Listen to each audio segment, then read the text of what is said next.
ॐ नमः सिद्धेभ्यः नमो अरिहन्ताणं नमो सिद्धाणं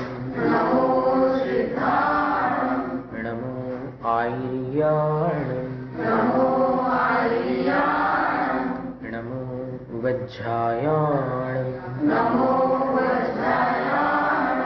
नमो लोय सब्बसाहूणं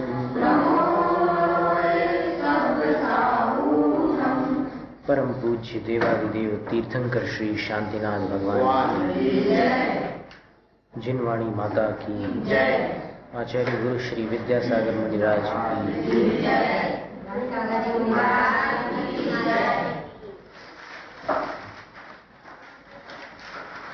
स्वाध्याय का कायोत्सर्ग करेंगे।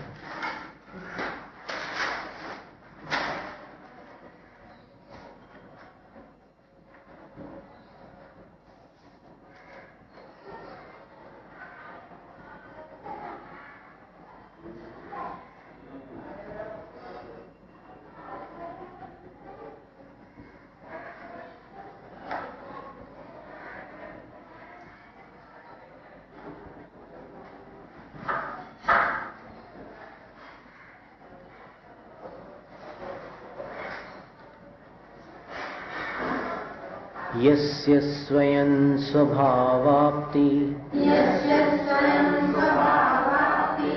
प्रभावे कृत्स्न कर्मणः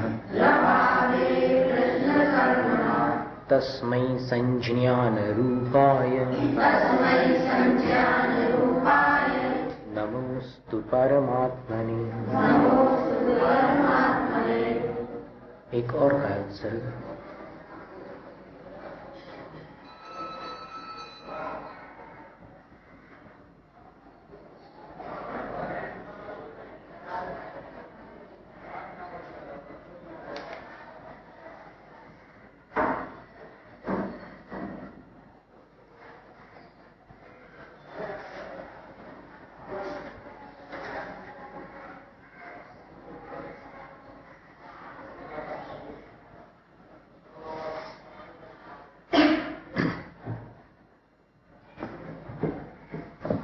योग्योपादान योगेन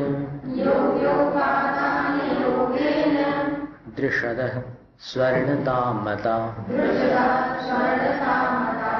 द्रव्यादिस्वादिसम्पत्ता वात्मनोऽप्यात्मतामता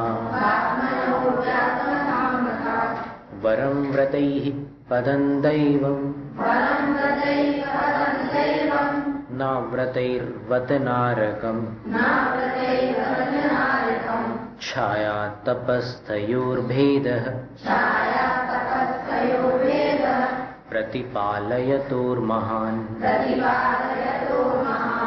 यत्र भावः शिवं दत्ते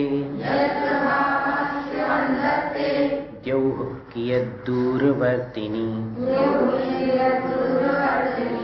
यो नयत्याशु गव्यूतिं क्रोशार्धे किंससीदति ऋषिकजमनातङ्कं दीर्घकालोपलालितम्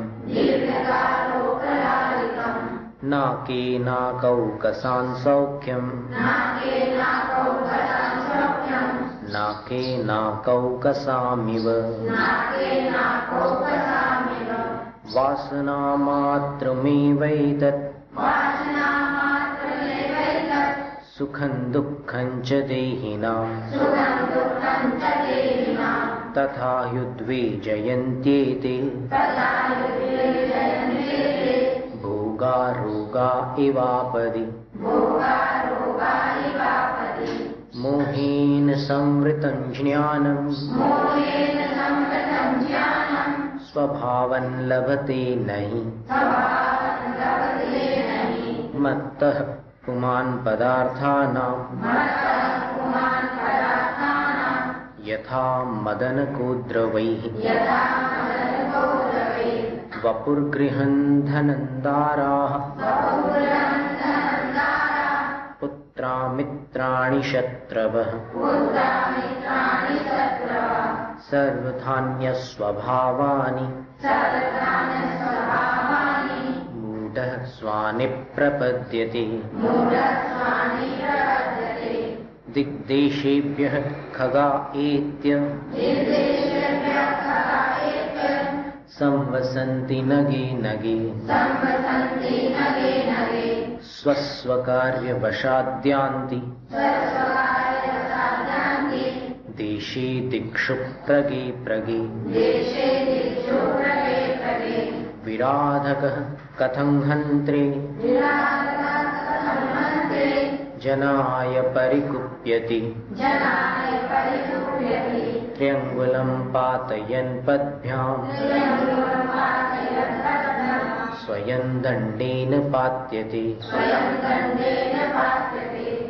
तो राग और द्वेष, इनसे छुटकारा कैसे प्राप्त करें? आचार्य पूज्यपाद स्वामी ने कहा कि इस प्रकार चिंतन करना, जिसके प्रति राग हो तो ये सोचना कि कुछ मेरा न तेरा, चिड़िया रहन बसेरा, और द्वेष हो तो ये सोचना कि वो मेरे लिए द्वेष का कारण क्यों बना, मैंने पूर्व जन्म में कुछ न कुछ तो किया होगा, अकारण तो कुछ हो नहीं सकता। तो विराधक, मैं स्वयं विराधक हूं, तो विराधक होने के कारण हंत्रे जनाय कथम परिकुप्यति, हे आत्मन, तू अपने को मारने वाले के प्रति क्यों नाराज होता है, अपना अनिष्ट करने वाले से क्यों कुपित होता है? क्योंकि तू स्वयं विराधक है। जो दोनों पैरों से त्रिअंगुल को गिराना चाहेगा तो डंडा तो उसको लगेगा और वो खुद गिराया जाएगा। इसी प्रकार अपन ने भी उस जन्म में कुछ किया है, तो आज जो शत्रु बनकर अपने को कष्ट दे रहे हैं वो तो मात्र प्रतिक्रिया है। अपन ने क्रिया वहां की थी और यहां पर उसकी प्रतिक्रिया अपने सामने है, तो फिर अपन इससे क्यों नाराज हो रहे हैं? अपनी मूर्खता पर क्यों नाराज नहीं होते?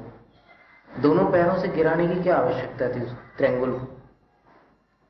इसी प्रकार वहां पर कषाय करके उसका अहित करने की तुम्हें क्या आवश्यकता थी? आज उसका फल भोगना पड़ेगा। इसीलिए कहते हैं कि पाप करते समय अगर निर्णय कर लो आपकी पाप करना है मुझे, तो साथ में ये भी तय कर लेना कि इसका फल भी मुझे ही भोगना है, किसी और को नहीं।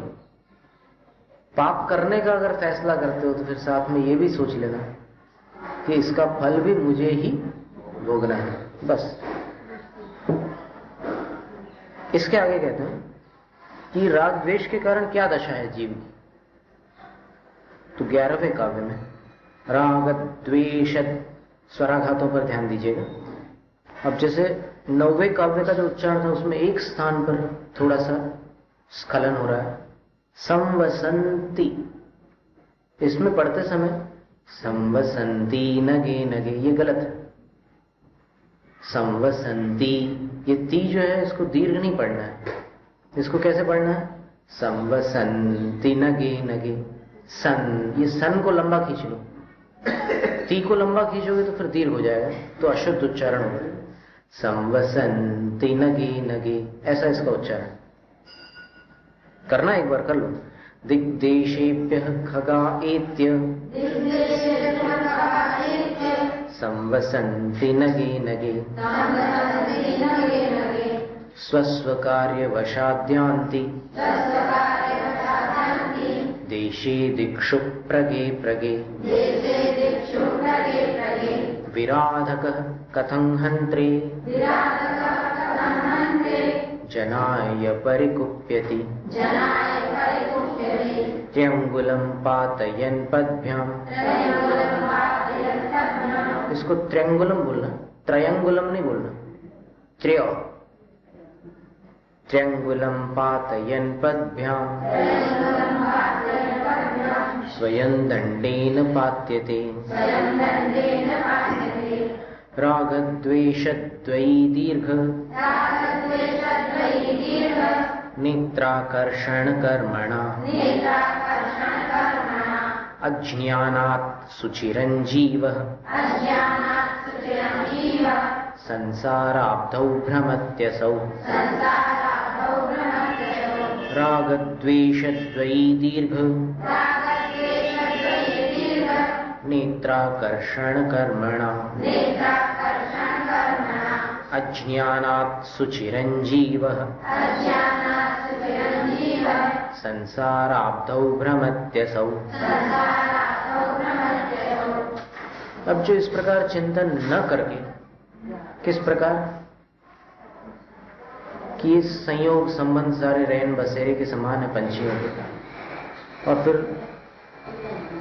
जिसने खुद कोई गलती की है उसी को दंड मिलता है, तो अपराधी को ही दंड मिलता है। अगर मेरे साथ कोई ऐसा व्यवहार कर रहा है जो दंड के समान है, तो इससे सिद्ध होता है कि मेरा अतीत अपराध से युक्त है। इसलिए अगर मैं अपराधी हूं तो दंड से नाराजी कैसी? दंड भोग लूंगा तो फिर आगे दंड नहीं मिलेगा। क्योंकि अगर किसी को सजा मिली है, कैद मिली है, 5 वर्ष की कैद मिली किसी को, वो अगर जेल से भागता है तो और भयंकर सजा मिलती है उसको। इसी प्रकार अगर मेरे पाप कर्म का फल मुझे मिल रहा है, मुझे दंड मिल रहा है, उस दंड से यदि मैं भागूं अथवा दंड देने वाले को मारने लग जाऊं, तो फिर कर्मों का न्याय तो बहुत भयंकर होता है। अगर दंड भोगते समय भी मैं फिर अपराध कर रहा हूं तो फिर उसका और नया दंड मिलेगा। तो इस प्रकार बढ़ता ही चला जाएगा संसार, जो अनादिकाल से अपन करते आए हैं कि गलती करते हैं, फिर जब सजा मिलती है तो फिर नई गलती करते हैं, फिर और सजा मिलती है, फिर नई गलती करते हैं। तो ये क्रम अनादि से चल रहा है। कर्म बांधा, कर्म का उदय आया तो राग द्वेष किए, राग द्वेष किए तो नया कर्म बंधा, फिर उसका उदय आया, फिर राग द्वेष किए, फिर नया कर्म बंधा। यही तो संसार चक्र है। तो जो इस प्रकार चिंतन नहीं करता, विराधक माने अपराधी हूं, और अपराधी को दंड देने वाले पर क्रोध करने का क्या अधिकार है? क्यों नाराज होता है? जब अपराध किया है तो दंड तो मिलना है। वही बात है कि अगर पाप करने का फैसला कर लिया किसी ने, तो उसको साथ में ये भी फैसला कर लेना चाहिए कि इसका फल भी मैं ही भोगने वाला हूं, एकदम कायोत्सर्ग करके इसका फल भी मैं भोगूंगा। तो ठीक है, फिर तो उसका खुद का चॉइस हो गया ना, स्वतंत्र है। उसने चुना है कि पाप करके मैं ही इसका फल भोगूंगा, लेकिन फल भोगते समय लोगों की हालत बिगड़ जाती है। पाप करते समय उतनी परेशानी नहीं होती, पाप तो बड़े मजे से कर लेते हैं, लेकिन जब फल सामने आता है तो भोगते समय फिर अरे वो सत्यघोष जैसी स्थिति होती है। सत्यघोष जब पकड़ा गया था श्रीभूति पुरोहित, तो राजा सिंहसेन ने उसको दंड दिया और फिर उसको कहा कि इन 3 दंडों में से तुम बोलो कौन सा दंड तुम्हें ठीक लगता है। 3 दंड थे। पहला दंड था कि गोबर खाओ, दूसरा दंड था वज्र मुष्टि पहलवान के 30 मुक्के खाओ, और तीसरा दंड था कि अपनी सारी संपत्ति हमें सौंप दो। तो अब लोभी आदमी संपत्ति तो सौंप ही नहीं सकता था, तो उसने फिर वो तीसरा दंड तो बिल्कुल अस्वीकार कर दिया। फिर वज्रमुष्टि पहलवान के बारे में विचार किया तो लगा कि इसके तो 3 ही मुक्के काफी है अपने लिए, 30 मुक्के कहां से खा सकते हैं। तो फिर अंत में उसने पहला दंड स्वीकार किया, लेकिन कर नहीं पाया। दंड स्वीकार तो किया लेकिन नहीं कर सका वो। तो फिर उसके बाद वज्रमुष्टि की बारी आई, तो उसके 3 मुक्के में ही धराशायी हो गया। तो बोले कि बस बस बस बस। फिर वो संपत्ति लुटाई, तो संपत्ति लुटाते समय भी उसको बेचैनी हो गई। तब फिर राजा ने उसको देश निकाला दे दिया, अपमानित करके, गधे पर उल्टा सवार करके, मुंह में काजल पोत कर, गले में जूतों की माला पहनाकर उसकी विदाई कर दी। तो उसने वैर बांध लिया और फिर आगे चल करके देखो ये स्थिति होती है कि छोड़ता नहीं फिर जीव, वो संसार बढ़ता ही चला जाता है। उसने राजा से वैर बांध लिया और फिर आगे 8 जन्मों के बाद राजा विदेह क्षेत्र में संजयंत नाम के मुनि बन गए। और फिर वो जो जीव था सत्यघोष का, वो भी संसार भ्रमण करता हुआ एक विद्याधर बना। फिर विद्याधर ने उन मुनि को विद्या के बल से विदेह क्षेत्र से लाकर भरत क्षेत्र में नदियों में डाल दिया। 5 नदियों का जहां संगम होता था वहां डाल दिया। और बाकी यहाँ के विद्याधरों को भड़काकर भयंकर उपसर्ग करवा दिया। उस उपसर्ग में मुनिराज के प्राण निकल गए, लेकिन प्राणों के साथ उन्होंने बाकी भी आयु कर्म के साथ सभी कर्मों का क्षय करके निर्वाण को प्राप्त कर लिया। तो ये स्थिति हुई। अब उनने वैर नहीं किया तो फिर उनको निर्वाण प्राप्त हुआ, इसने वैर किया तो उसको संसार मिला। तो ये क्रम अनादि से चल रहा है। राग और द्वेष रूपी द्वयी जोड़ी, युगल, दीर्घ नेत्र, दीर्घ नेत्र यानी लंबी लंबी रस्सियां। नेत्र को बुंदेलखंड में नेत्रा बोलते हैं, मक्खन निकालते हैं जब। मथानी तो ठीक है बीच में रहती है, लेकिन उसको घुमाने वाली जो उसमें रस्सी लिपटी रहती है उसको नेतना बोलते हैं ना, बुंदेलखंडी में नेतना बोलते हैं ना उसको। राग और द्वेष की नेत्राकर्षण, आकर्षण यानी खींचातानी, खींचना। अब क्या है कि एक रस्सी खींचोगे, अब राग करते समय तो द्वेष नहीं करोगे ना, राग ऐसे होगा एक तरफ खींचेगा, फिर राग को थोड़ा ढीला करो तो फिर द्वेष में चला जाता है, राग द्वेष। अब राग और द्वेष रूपी द्वयी दीर्घ लंबी लंबी युगल नेत्र यानी नेतना माने वो रस्सियां, उनके आकर्षण कर्मणा, आकर्षण कर्म का होता है खींचातानी, इसके माध्यम से जीव, ये जो असौ जीव, वो जीव, वो कौन, जो उसमें पहले बताया था ना 8वें काव्य में, मूढ़ मोही जीव, वह जीव अज्ञानात्, अपने ही अज्ञान के कारण संसार आब्धौ, संसार रूपी अवधि, अवधि का अर्थ होता है समुद्र, संसार सागर में सुचिरम भ्रमति, चिरकाल तक मथानी के समान घूमता रहता है। वो रस्सी जब तक खींचते रहोगे तब तक वो मथानी जो बीच में रहती है ना, वो तो घूमते ही रहेगी उस पात्र में।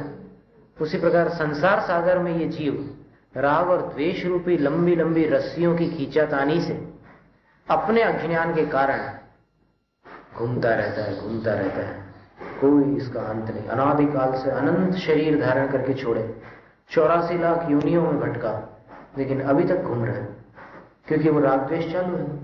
रस्सियों की खींचातानी तो अभी भी समाप्त नहीं हुई है। अब समाप्ति की ओर अगर जाना हो तो फिर जिनेंद्र भगवान के मार्ग की शरण लेना पड़ेगी, और कोई चारा नहीं। ये अंत में ही प्राप्त होता है। सब 363 मदों में भटक लो और फिर अंत में ये मुक्ति का मार्ग प्राप्त होता है, इससे फिर जीव संसार से पार होता है। तो चिरकाल तक संसार में भटकता है, और संसार में क्या स्थिति बनती है उसकी, विपद्भव पदावर्ते पदिकेवाति बाह्यते यावत्तावत् भवन्त्यन्याः प्रचुरा विपदः पुरः। विपद्भव पदावर्ते पदिकेवाति बाह्यते यावत्तावत् भवन्त्यन्याः प्रचुरा विपदः पुरः। पदावर्त, पदावर्त नाम का एक यंत्र होता है, उसको अरहट या रहट भी बोलते हैं। पहले बैल खींचते थे, पैरों से भी चलाया जाने वाला यंत्र होता है वो। तो उसमें क्या होता है कि कुएं से उसकी जो एक एक थैली है या फिर जिसमें पानी भरा जा सकता है, उसके एक एक पात्र ऐसे भर भर करके आते रहते हैं। तो उसमें एक खाली होता है तो नीचे से दूसरा भर जाता है, फिर वो ऊपर वाला खाली होगा तो नीचे से और भर जाएगा। उसका कोई अंत ही नहीं है। वो जब तक चलता रहेगा तब तक एक खाली होगा दूसरा भरेगा, एक खाली होगा दूसरा भरेगा। तो संसार में भटकने वाले जीव की भी यही स्थिति है। यावत, जब तक विपत अतिवाह्यते, एक विपत्ति टलती है, तावत, तब तक अन्या प्रचुरा विपदः पुरः भवन्ति, अन्य ढेर सारी विपत्तियां लाइन से खड़ी रह जाती सामने। एक विपत्ति टली तो फिर पीछे लंबी कतार लगी हुई क्यू, और दूसरी ढेर सारी विपत्तियां सामने खड़ी होती है। जैसे उसमें एक खाली हुई और फिर बाकी जो होता है उसमें पानी भरा रहता है, एक खाली होती है बाकी में पानी, तो ये क्रम चलता रहता है। तो भव पदावर्थ संसार रूपी रहट में संसारी प्राणी जब तक एक विपत्ति रूपी जल को खाली करता है तब तक दूसरी ढेर सारी विपत्तियां सामने खड़ी होती है। यानी कहने का तात्पर्य हुआ कि संसार में भटकने वाले जीव को हमेशा विपत्तियां ही मिलती रहती है। तब फिर यहां पर एक शंका होती है कि जो संपन्न लोग हैं वो तो सुखी हैं, जिनके जीवन में संकट है उनकी बात तो ठीक है, वो तो विपत्तियों से ग्रस्त है, लेकिन जो लोग समृद्ध है, संपन्न है, वो तो सुखी हैं। तो आचार्य कहते हैं कि धन से अपने आप को सुखी समझने वालों के बारे में भी सुन लो, उनकी क्या स्टोरी है। दुरर्जीना सुरक्षेण नश्वरेण धनादिना स्वस्थं मन्यो जनः कोऽपि ज्वरवानिव सर्पिषा। दुरर्जीना सुरक्षेण नश्वरेण धनादिना स्वस्थं मन्यो जनः कोऽपि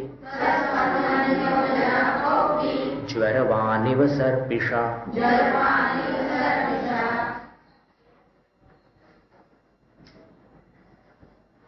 कोपि जनः कोई मनुष्य स्वस्थम मन्य अपने आप को बड़ा सुखी समझ रहा है, किसके द्वारा? तो धनादिना, धन आदि के द्वारा। अब धन आदि में क्या लेना, सारी चीजें ले लो, परिक्रम में जो भी कुछ आ जाता हो, तो इनके माध्यम से जो अपने आप को सुखी समझ रहा है, ये कैसे है धन आदि? दुरर्जीन, बड़ी कठिनाई से इनका अर्जन होता है। अर्जन यानी उपार्जन, धनोपार्जन। सपने में आकर के कोई देवता आशीर्वाद दे दे कि जा तेरे तकिए के नीचे से करोड़ों की संपत्ति निकलेगी, ऐसा नहीं होता। मेहनत से धन का उपार्जन होता है, बहुत उठापटक करनी पड़ती है। और उसके बाद असुरक्षित, असुरक्षित रहता है धन। कभी भी कोई ऐसी स्थिति बन जाए तो वो सारा धन अपने हाथ से चला जाता है। कभी टैक्स वाले रेड कर डालते हैं, छापा मारते हैं, तब चला जाता है।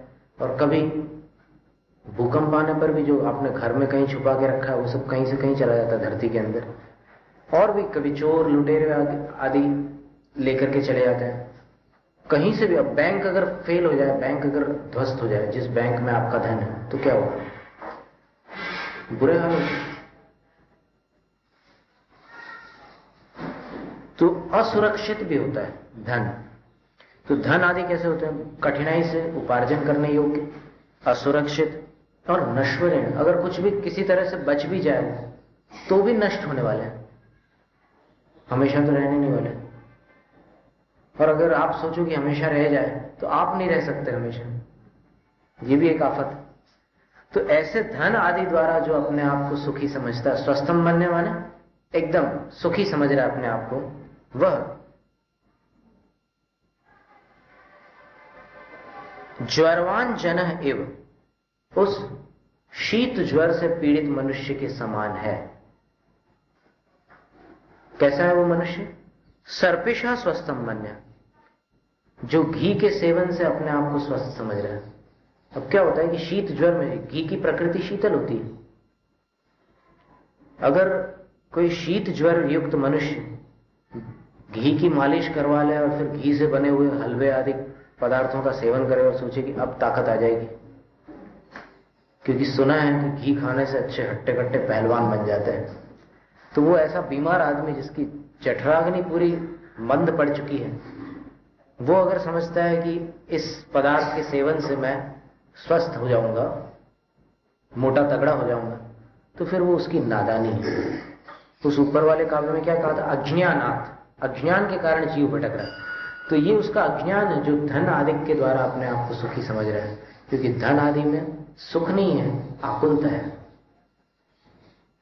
कितनी मेहनत से पैसा कमाकर फिर उसको इकट्ठा करके फिर परिग्रह आप लेकर के आते हैं। तब परिग्रह का जो सुख है वो कितना है और धन इकट्ठा करने का जो दुख है वो कितना है, तुलना करके देखो तो पता चलेगा कि धन कमाने में जितनी आकुलता हुई थी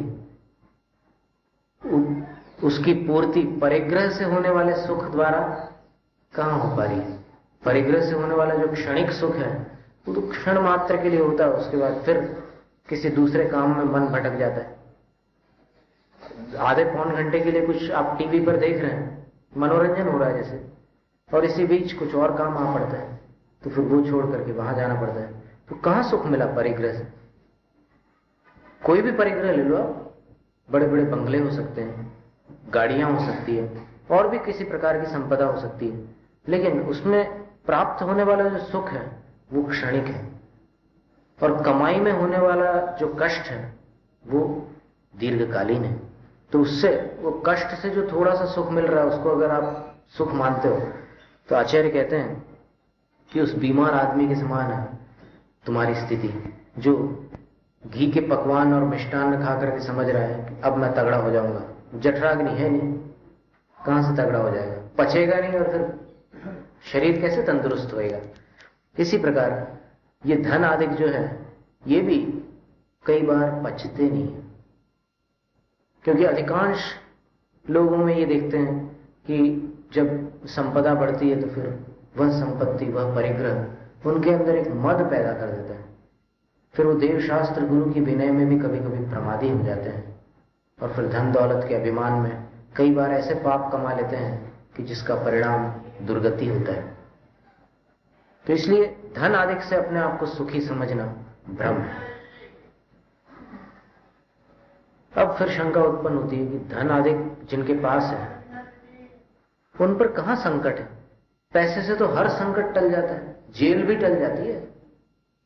बाकी छोटी मोटी बातें तो छोड़ो, अगर कोई मर्डर भी कर दे और पैसे अगर दे दे अच्छे ढंग से तो फिर वो बाहर घूमता है, कोई और अंदर चला जाता है उसके बदले। ये सारी व्यवस्थाएं हो जाती है, तो फिर कहां विपत्ति है? तो आचार्य कहते हैं कि तुम्हें यही बाहरी विपत्ति समझ में आ रही है, अभी जो अगले जन्म में दुर्गति होने वाली है वो विपत्ति तो नजर नहीं आ रही। ठीक है, तुम्हारी दशा भी उसके समान है। किसके समान है? तो विपत्तिमात्मनो मूढ़ परेशामिव नीक्षते दह्यमान मृगाकीर्ण वनान्तरतरस्थवत्। विपत्तिमात्मनो मूढ़ परेशामिव नीक्षते दह्यमान मृगाकीर्ण वनान्तरतरस्थवत्। अब कभी किसी पर छापा पड़ जाए और फिर वो बहुत सारा उसको देना पड़ जाए और मुसीबत आ जाए उसके ऊपर, अब कोई दूसरा होता है वो कभी कभी उस मुसीबत को टाल भी देता है। कई लोग छापा पड़ने पर भी सुरक्षित निकल जाते हैं, भले 2 नंबर वाले हो लेकिन सुरक्षित रह जाते हैं। तो ये सब क्या होता है कि अपने पुण्य पाप का खेल है, और फिर वर्तमान की मायाचारी भी उसमें सहयोगी हो जाती है थोड़ी सी। मायाचारी में भी सफलता किसको मिलती है? अगर पाप का उदय हो और आप मायाचारी करने जाओ, पकड़ में आ जाओ, और अगर पुण्य तीव्र हो तो फिर आप कुछ भी 2 नंबर के काम करो, बचे रहो। तो यहां आचार्य महाराज कहते हैं कि मूढ़ मोही प्राणी आत्मनः विपत्तिम न ईक्षते, अपनी विपत्ति को नहीं देख पाता। परेशान, दूसरों की विपत्ति तो उसको दिख रही है कि देखो उसके यहां 2 करोड़ निकले और इसके यहां ऐसा हो गया वैसा हो गया, सबका रिकॉर्ड उसके पास है, लेकिन वो अपने रिकॉर्ड में कहीं चूक कर जाता है। तो अपनी विपत्ति को दूसरों की विपत्ति के समान वो देख नहीं पाता, जबकि आने वाली ये विपत्ति ये तय है कि अशुभ कर्म का बंध बांधने वाले को अशुभ फल ही मिलेगा, लेकिन वो उसको देख नहीं पाता। अभी कुछ ही दिनों के बाद जब आयु पूर्ण होगी तो संभव है वह सेठ जो बेईमानी कर रहा है मर करके अपनी गोदाम में, अपने अनाज के कोठे में चूहा बन जाए। अब मनुष्य से चूहा बनना कोई संपत्तिशाली बात तो नहीं है, विपत्ति की बात है, लेकिन उसको अपनी विपत्ति दिख नहीं रही है। किसके समान? तो आचार्य महाराज ने दृष्टांत दिया, दह्यमान जलते हुए, मृगाकीर्ण जानवरों से भरे, वनांतर वन में, वन के भीतर, तरुस्तवत पेड़ पर चढ़े हुए मूर्ख के समान। क्या होता है कि जंगल में आग लग जाती है और कोई मूर्ख पेड़ के ऊपर चढ़ जाता है और पेड़ पर चढ़ करके तमाशा देखता है, ओ हिरन फंसा, आग में गया, फिर वो पक्षी, उसका काम पूरा हो गया। इस प्रकार दूसरों को मरते हुए देखता है, दूसरों की विपत्ति को देखता है, और वो पेड़ जल करके नीचे गिरा, ये सब देखता रहता है, लेकिन वह मूर्ख ये नहीं सोच पाता कि अभी ये आग जब इस पेड़ को लगेगी तो मेरी भी वही दशा होगी जो उनकी हो रही है। अभी तो मैं गिनती लगा रहा हूं कि अभी 7 जानवर तो गए काम से, अब वो 8वां भी फंस रहा है, भाग रहा है लेकिन बच नहीं पाएगा, अब वो अपनी गिनती छोड़ देता है। इसी प्रकार जो धन आदि के द्वारा अपने आप को सुखी मानने वाला मनुष्य है, वो जो पाप कमाई कर रहा है उसकी परवाह न करते हुए और अपने संकट को न देखते हुए दूसरों के संकट को तो खूब अच्छे से देखता है। अखबारों में भी पढ़ता है कि किसके यहां छापा पड़ा और क्या क्या निकला, सब हिसाब लगाता है, लेकिन अपने संकट को भूल जाता है। तो ये उसका अज्ञान है। वह उसी नादान मूर्ख मनुष्य के समान है जो पेड़ पर चढ़कर जंगल को जलते हुए देख रहा है कि फलाना प्राणी नष्ट हुआ, ये हुआ, वो हुआ, लेकिन वो ये नहीं सोचता कि यही आग मुझे भस्म करेगी।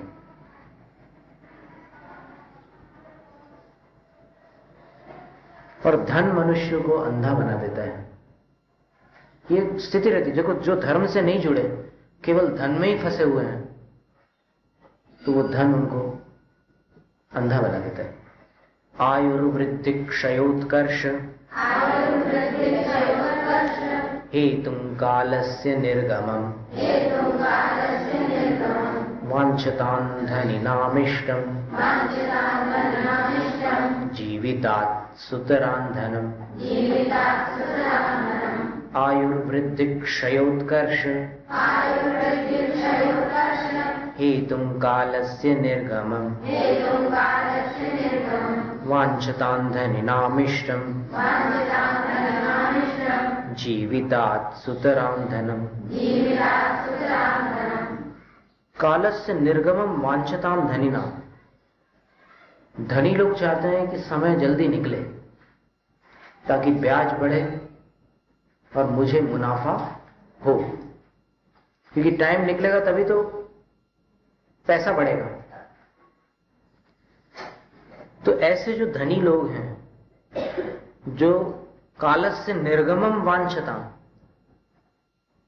समय बिताना चाहते हैं, समय का व्यय पसंद करते हैं।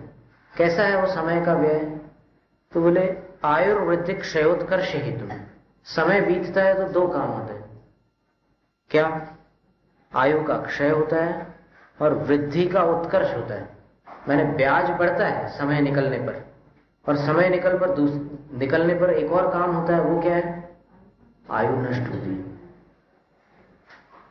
तो जो धनवान समय निकालना चाहते हैं क्योंकि ब्याज बढ़ रहा है, तो वो साथ में और क्या चाह रहे हैं?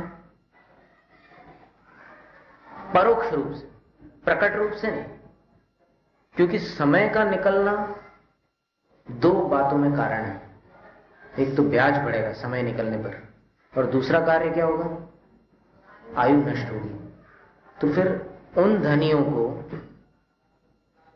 धनम सुतराम इष्टम जीवितात, अपने जीवन से भी ज्यादा धन प्यारा है, और सुतराम यानी अत्यधिक प्रिय है, अपने जीवन से भी अधिक प्रिय धन है, क्योंकि ब्याज बढ़ने के साथ साथ आयु भी तो नष्ट हो रही है समय व्यतीत होने पर। इसलिए धनियों की ऐसी दशा हो जाती है जो सिर्फ हाय पैसा हाय धन, हाय पैसा हाय धन, उसमें फंसे रहते हैं। उनको फिर अपनी आयु नष्ट हो रही है इसकी परवाह नहीं होती, बस धन बढ़ रहा है इसी में उनका मन लगा रहता है। तो ऐसे धनियों को जो समय बिताना चाह रहे हैं, उनको अपने जीवन से भी अधिक प्रिय धन है।